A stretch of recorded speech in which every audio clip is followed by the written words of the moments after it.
Wow. Kanindot sa view. As in. Wow. Ako nag-expect na dahil nindot nga laaganan diri sa Saudi, no? Tanawa ra gud. Wow. Hello. Kumusta mo tanan? Right now, manglaag ta. Naata diri sa Al-Kubar. Yes. Mo niyang sikat nga laaganan diri sa Al-Kubar. Mo na gitawag og Cornish. Kana water tower na siya. Nindot kayong lugar as in. Tanawan dagat. Nice kayong weather. Napa na siya dito, tumoy. Kay dako ni siya nga area. And tanawang langit, blue kayo. Medyo may pagkainit pero mahangin naman. So perfect ang weather ani nga time. Lakaw-lakaw rami diha. I think mas nindot ang view ani siguro paghapon na samot nagnay sunset, no? Tanawa ra ko ng dagat. Nice kayo. Wow. Nindot diri mag-picnic.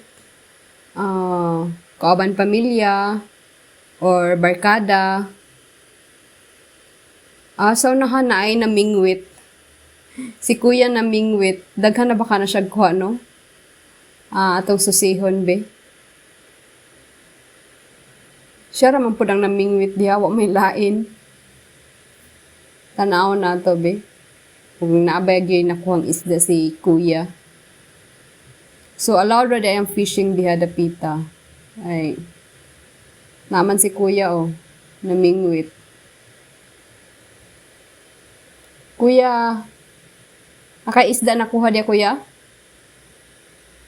Naa? Na baby shark? Joke. Naa jud ay gamay nga isda. Basin taod-taod na sada si kuya dia, no? Sindag ka na kaya na siyang nakuha ba? Tanawa ra ko ng view. As in, wow.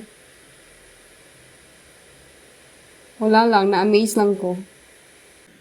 Nindot kayong view. As in, pwede ka magtambay diri whole day.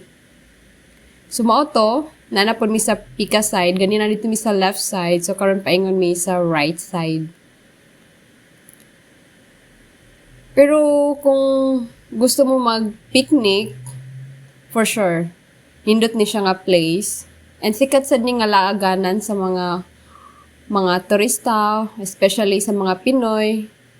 Na, hilig ba kitag laglaag. And for sure, di sad mo magutom kay daghan kay mga restaurants around the corner, ani. And pwede sad madaang mga kiddos. Kaya nasa like playground. Yes, so malingaw ang tanan ng tibok pamilya diri dapita. So mo ni, naglakaw-lakaw lang mi.